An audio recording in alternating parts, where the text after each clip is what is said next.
I've been to a good amount of amusement parks, but I have missed the credits at some of them.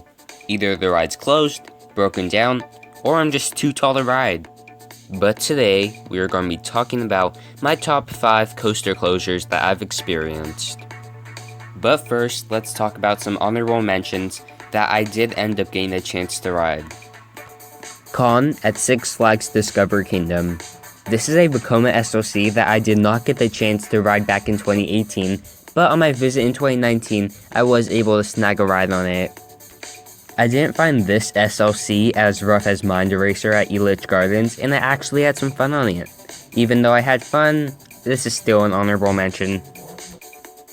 The Flash Vertical Velocity at Six Flags Discovery Kingdom. Staying at the same park, we have a coaster not too far away from Con.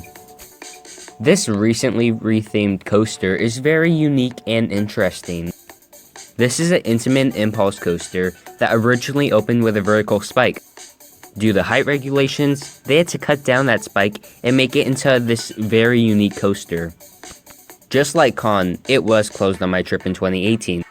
When I got back in 2019, I rode it 5 or 6 times. My good friend took me, and if I wasn't his friend, I wouldn't have had these credits. I'm very fortunate to have a friend like him. Next up, we're going to Las Vegas for Canyon Blaster. Back in 2017, I marathoned this 7 or 8 times and had a great time. I was very devastated back in 2018 once again, when it was closed because the lift chain snapped. My friend that I was talking about earlier, he went a couple days before me, and the chain was still snapped, so we really don't know when it snapped. It was just a bummer not to get on one of my favorite coasters in Las Vegas.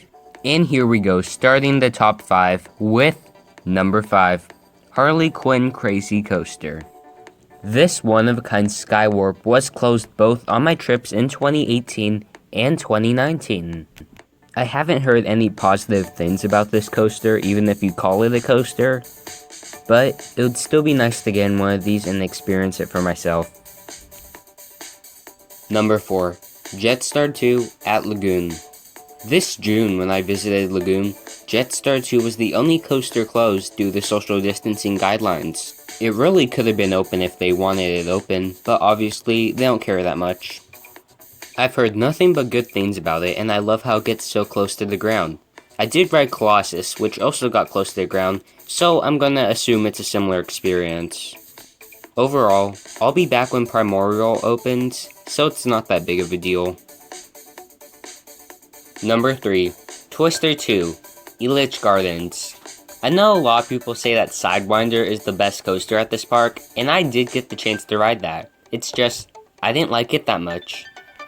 Sure, it was fun and very unique, but I found it to be a bit rough.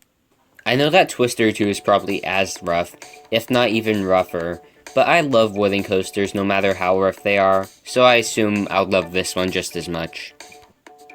Number 2, Skyrocket at Kennywood.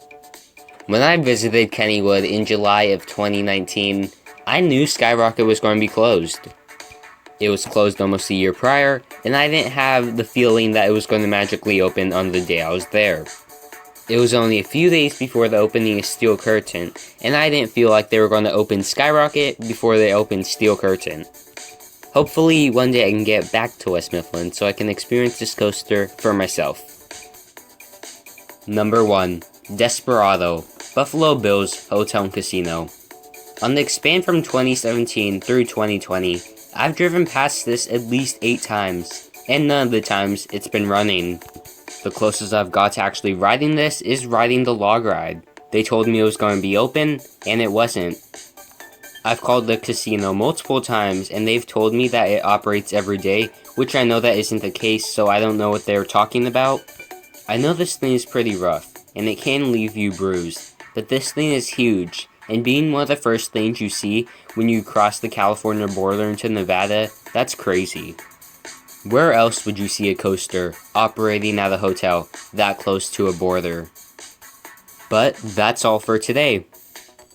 Did you guys like the video? Have you ever experienced a ride closure?